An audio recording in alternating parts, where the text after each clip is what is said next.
How would you like your own delegate count tool for the Republican primary so that you can see what's going on and you can make your own political predictions? Oh yes, you can become a political prognosticator. I've got the tool for you, and it's free. I'm Randall Terry. This is Voice of Resistance.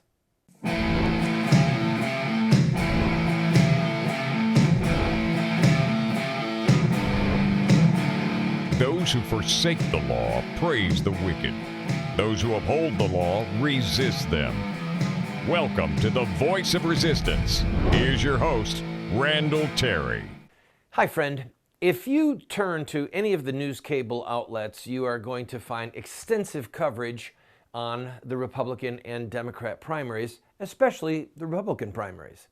Well, you'll see the host sitting there, the panels discussing the primaries, the number of delegates, winner take all, proportional, what's the threshold, all of these different things, these different vocabulary words and these different predictions.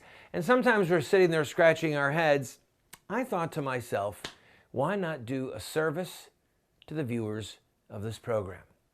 And so we have created for you a very rudimentary, very simple tool that you can use in the comfort of your home, in front of your computer, to look at every single primary and to understand what's going on, and if you're so inclined, to make your own predictions. Take that, Wolf Blitzer. All right, first let's go, and by the way, this is one of those days where I'm going to wear my glasses for the entire show, so I ask your forgiveness if there's any reflection, but I've got too much reading to do. So, this is what I'm about to show you. In fact, go ahead, Billy Bob, put it up.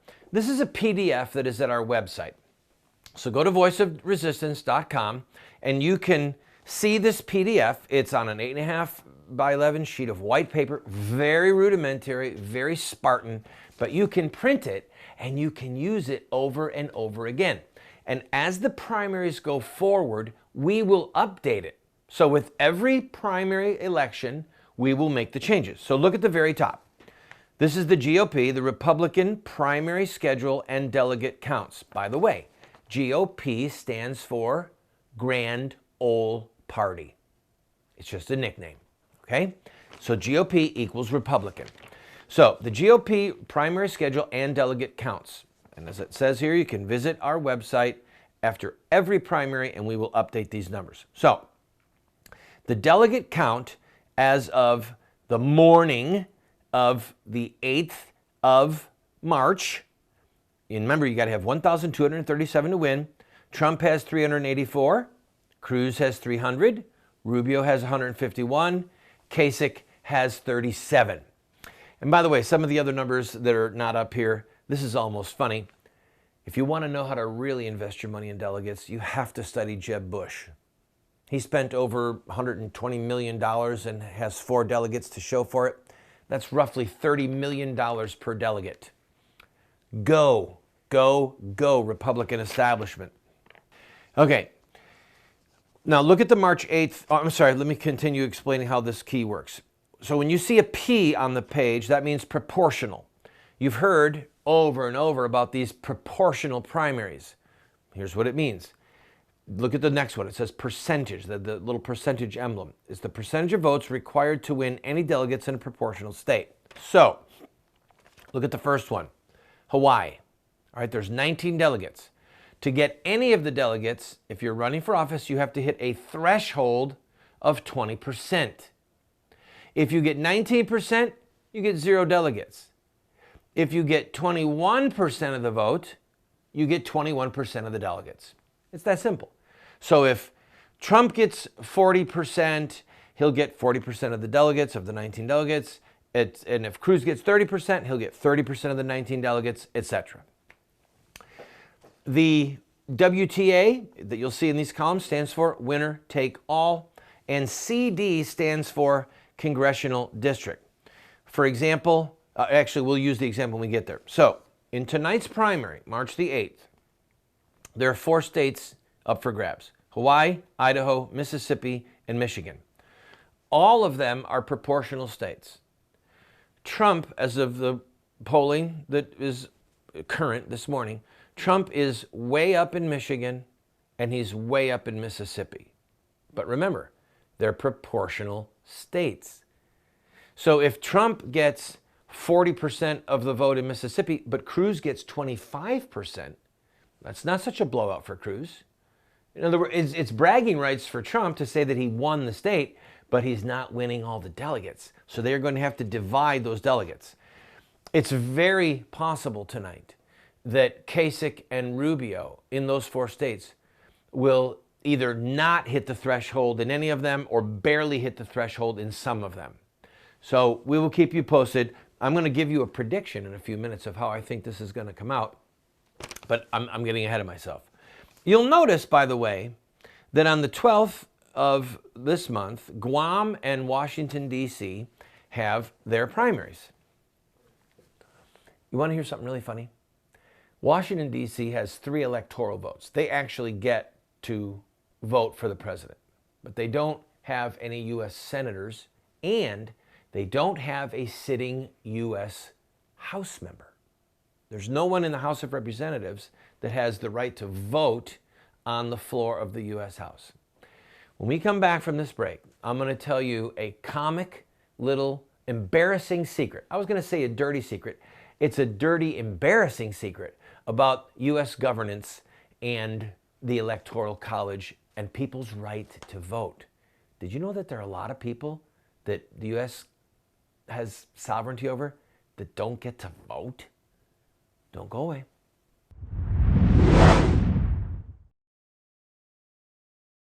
Thanks to friends like you, we have state-of-the-art cameras and state-of-the-art teleprompters and state-of-the-art gear here in the studio. We have one big need, however. We have not yet been able to upgrade our computers.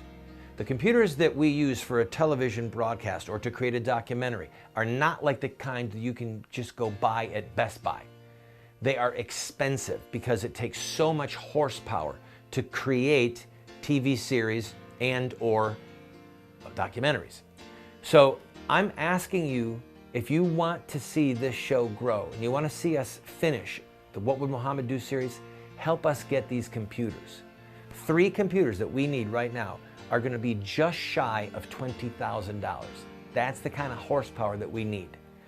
Go to the GoFundMe page you see right there. Watch the pilot for What Would Muhammad Do? And if you like the show, give us a gift.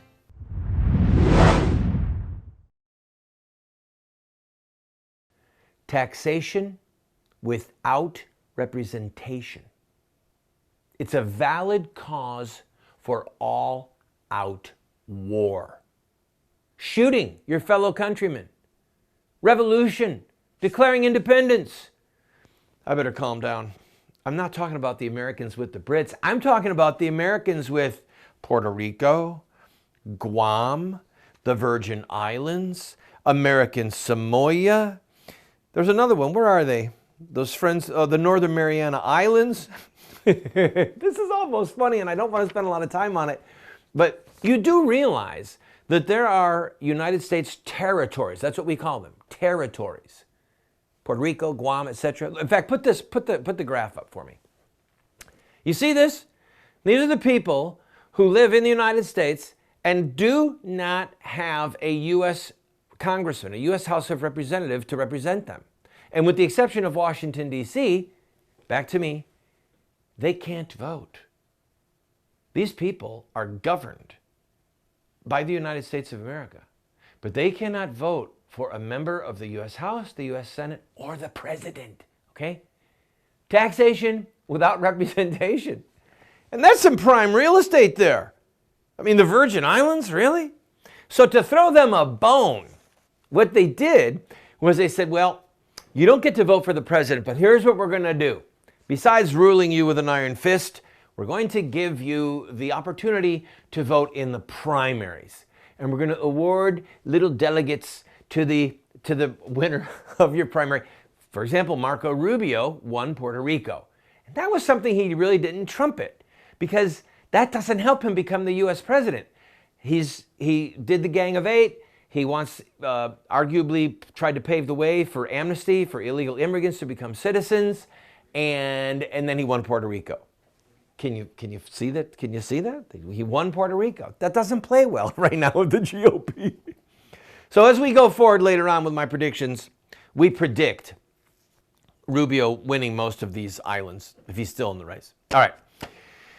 Let's go to March 15th. Here's where things get really interesting. Florida, Illinois, Missouri, New Mexico, and Ohio are all winner-take-all states.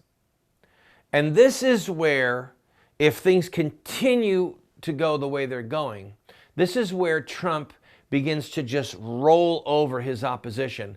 And this is where, as Romney pointed out, the GOP has to establish a firewall. If they want to stop Trump, they better at least put a post in the ground on March the 15th. I don't see any way that Rubio is going to win Florida. I just don't see the numbers. But they've got 1 week left, and he is still down by an enormous amount of votes. And Cruz is opening up offices in Florida, even as we speak. He's opening up offices to try and get Marco out of the race. I don't think that Cruz envisions being able to overtake Trump. All right. In Illinois, Trump is way up. In Missouri, there is no statewide polling. In tonight's polling, there is no polling being done ahead of time in Idaho or Hawaii. They know that Trump is up in Michigan and Mississippi tonight. No one knows what's going to happen in Idaho and in Hawaii because no one's spending the money. These polls are not cheap.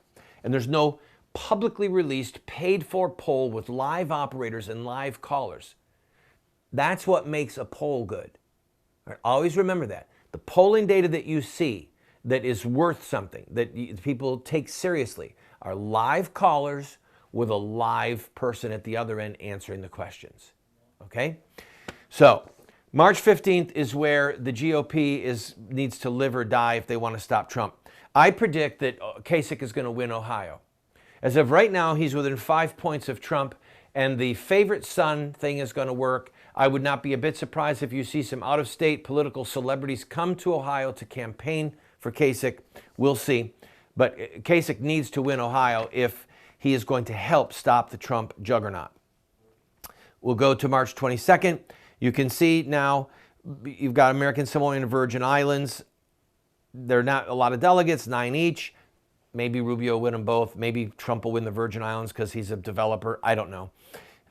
Arizona's a winner-take-all state. Utah's 15%. Then I want you to we're going to slowly skim down this page because I want to finish this up before the break, and then I'm going to come back and make some predictions, okay? We've got 3 odd dates in April. You've got Wisconsin on the 5th standing by itself. This is the home state of the Speaker of the House, Paul Ryan. He has been openly critical of Trump. Don't be surprised if you see somebody, or if you see Ryan get in and endorse somebody just to try and defeat Trump on the 22nd, on the 9th and on the 19th. Colorado are unbound delegates. Delegates get to declare what they want to do. They're the odd man out. New York is on the 19th. This is a proportional state, but Donald Trump is going to sweep up delegates in New York, okay? There is polling out there that shows Trump possibly able to beat Hillary in the general election in New York.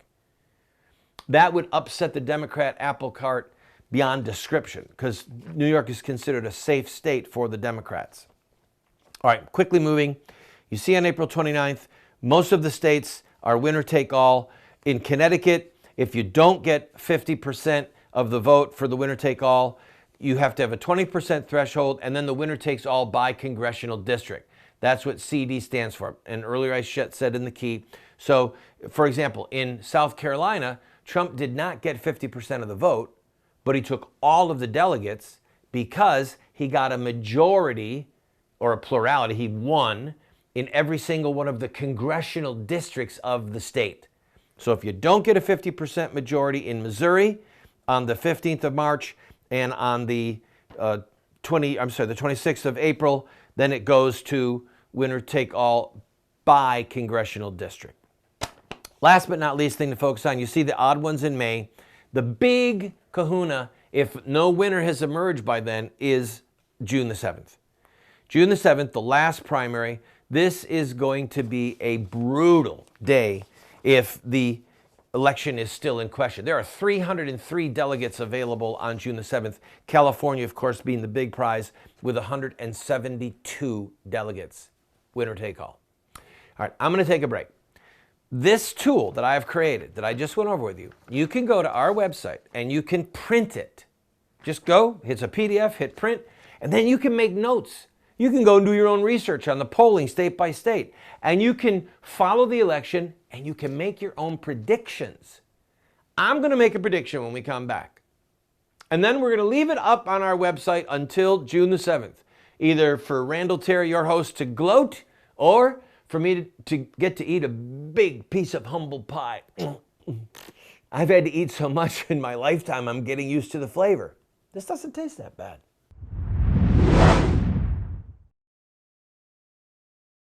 Christians must be involved in government, period. If Christians weren't involved in government, we would not have a United States of America.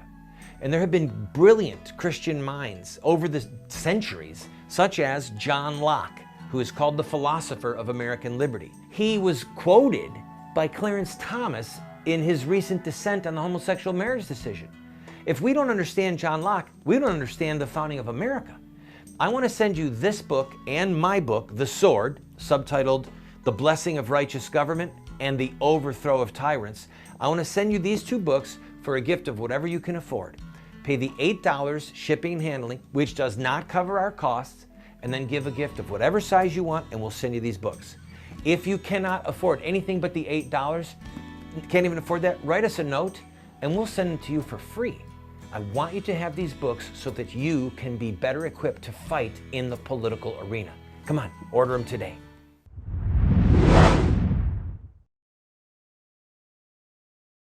All right, friend, I have been saying for at least 3 or 4 months that I believe Trump is going to win the nomination. I said it before the first primary, okay?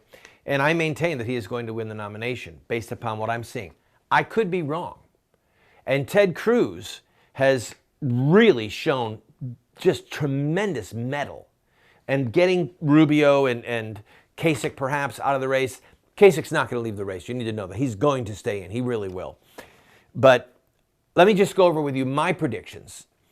I think that tonight, we're filming this on Tuesday morning, March the 8th, before the primaries actually happen.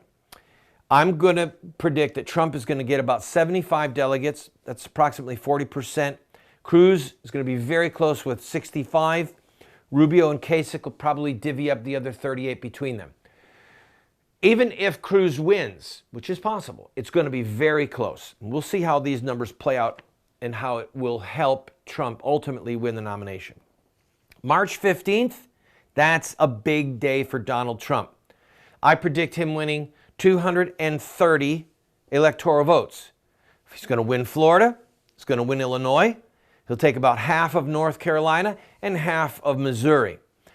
Cruz is not going to do so well. We'll give him half of Missouri, half of North Carolina. Whether he wins or not, he'll get about 62 delegates. I predict Kasich will, in fact, win Ohio. And by the way, we'll give Rubio the Virgin Islands because the foreigners love him. If Kasich does not win Ohio, then that's a huge boon for Trump.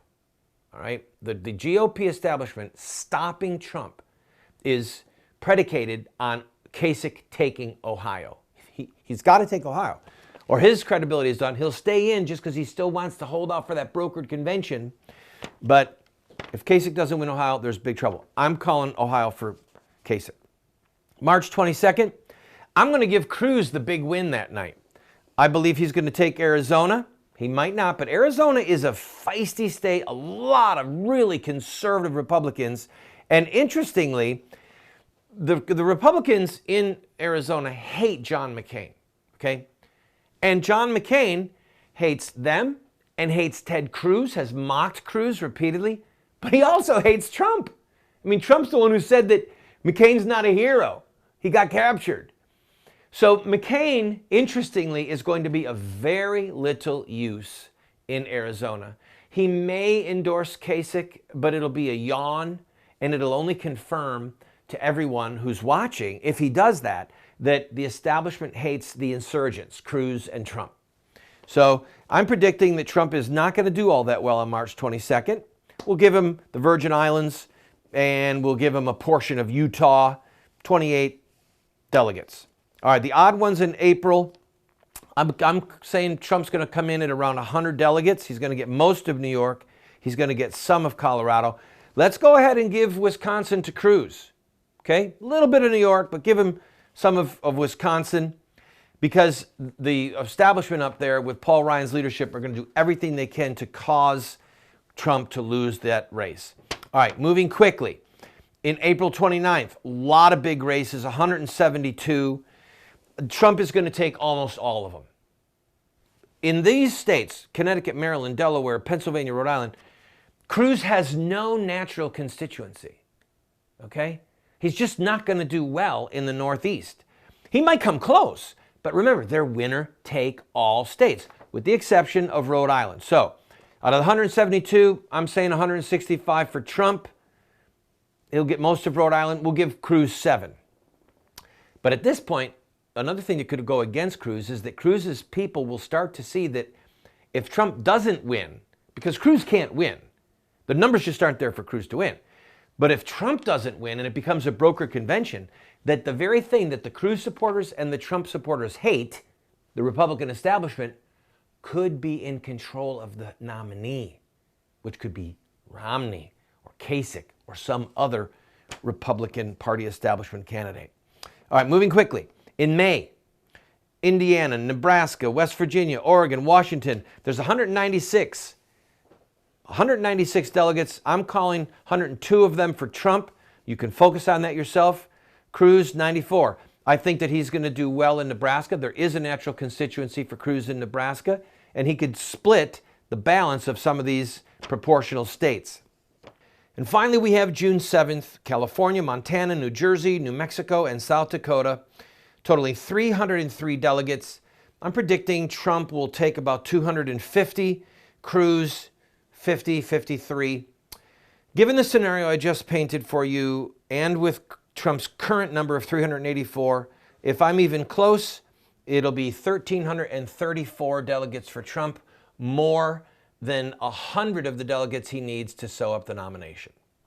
Friend, this is just looking at the Republican map where a natural constituency would exist for Trump and where one would exist for Cruz.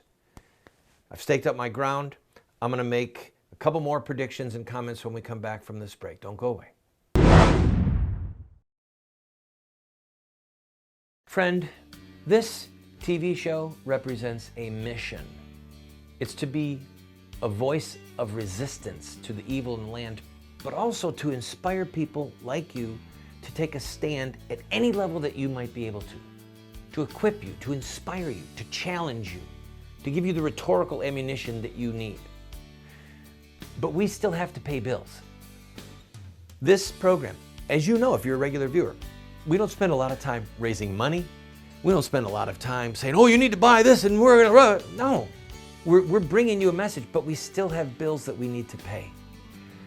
I'm asking you, if you have been blessed by this show, to please go to our website or send a check to the address you see on the screen or call the phone number that you see on the screen and use your credit card, and to give $50 or $100 or $500 just to help us meet our normal expenses. And we'll keep bringing you this hard-hitting show.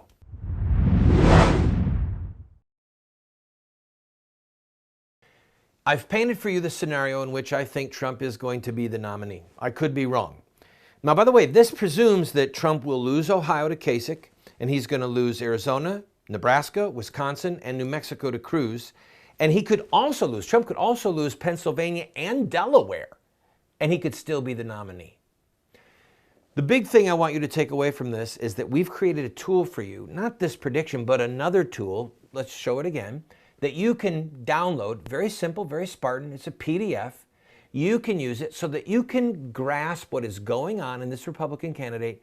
And if you want to have a little bit of fun, print it, take it to work, take it to church, pass it out.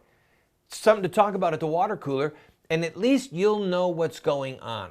So our fate is not simply in the hands of the prognosticators on Fox and CNN, but we can have a true handle on what's going on in the Republican primary. I hope you enjoy this tool, and I look forward to talking to you soon.